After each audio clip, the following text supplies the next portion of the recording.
So we're in a catch-22 because admitting there's a problem means that you're basically going to hold accountable one of the most powerful industries on this planet next to the petroleum industry, and that's the pharmaceutical industry.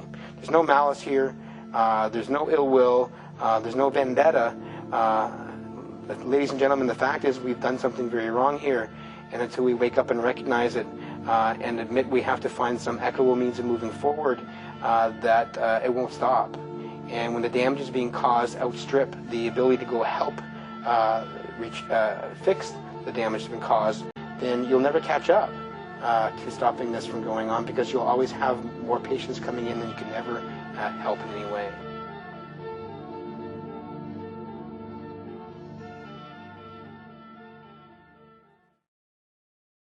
When were you and Margaret Hayden and Monsieur Lambert dismissed?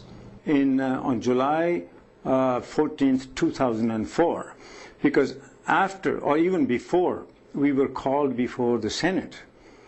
I had received a gag order that I cannot speak anywhere about any subject without the permission of court.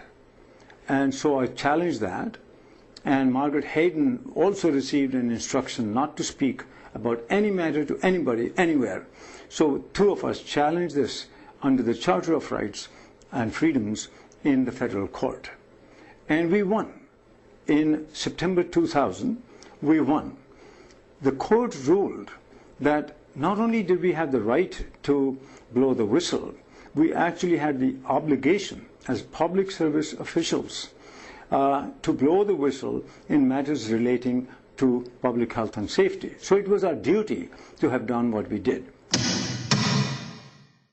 But if you were carrying out your duty, why were you fired in 2004, 4 years after that ruling?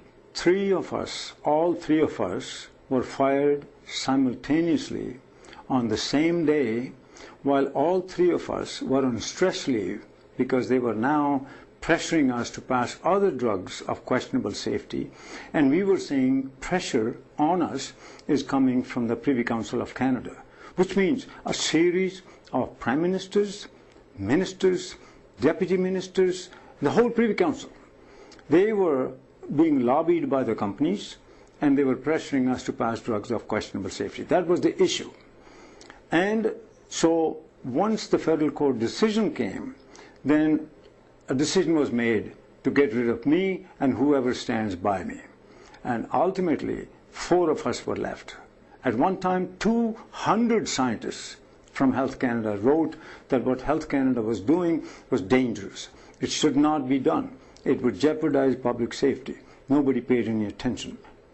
Millions of dollars are being spent to keep us fired, or at least delay a conclusion to it. Meanwhile, the drugs that we did not recommend to be approved have all been approved, and the public is now paying very heavily in health damages occurring to them through food. If all this continues, if our water is contaminated, water table has fallen, if our food supply is contaminated with hormones, antibiotics, antimicrobial resistance, cancer, all these things are happening. I think time has come that people took this matter in their own hands. They wrote their own legislation. They challenged their parliament. They're going to have to put a stop to it. If it doesn't work, I'm certain it'll become like a Gandhian salt march. People will bring a stop to it because it's gone too far. There are problems. This is Dr. Shiv Chopra here in Canada. Dr. Chopra for 40 years was our Food and Drug Safety Advisor in Health Canada in Ottawa in Canada. And unfortunately, he as well, who was there for the past 40 years, has whistleblown on many things that society puts out there. And he recognizes that, unfortunately, much of the system has been subverted by corporate interests who are more intent on maximizing profits rather than concern for public safety. Quite literally, word for word, his quotes are, the mentality is, the public good be damned. And so Dr. Chopra has said things, silicone breast implants, not safe. He got overruled on that. Several antibiotics, including Revlor and Baytril, were not safe. They overruled him on that. And he said, and he looked at the original data that came in for licensure, that and it's written right here in the back of his book called Corrupt to the Core, referring to our Health Canada. He said, and I'm warning about the myth of the safe and effective use of vaccinations. It is a myth.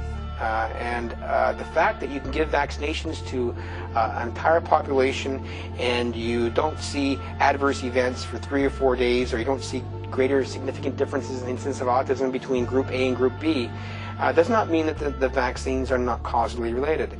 It simply means that the design of your studies may not be adequate enough, the frequency of adverse event may not be frequent enough, or that the confounding events that you cannot control for in your experimental design, and this is a core problem. There are multiple features and things in the environment, including even the way we are actually cleaning our water in treatment plants, which also uses aluminum. There are many things out here that leads to an additive effect, and all these additive adverse effects, including the vaccinations as they're currently constituted, leads to this problem of sludging of the blood and all of human disease that covers the entire range of pathology from infancy to adulthood. And this has been known since the early 1930s, and all the evidence you'll see with your own eyes in these videos. Dr. Chopra, unfortunately, by whistleblowing, was fired from Health Canada along with 3 other Food and Drug Safety Advisors, because basically the system felt it was easier to get rid of these individuals than to deal with them on a day-to-day basis, because by and large, it's an unfortunate reality of contemporary society, is that in order to maximize profits in the name of fair competition, the corporations, and by and large, have usurped much of the safety checks and balances in society, and if they want something done, they get it done. And vaccines is something that they get done.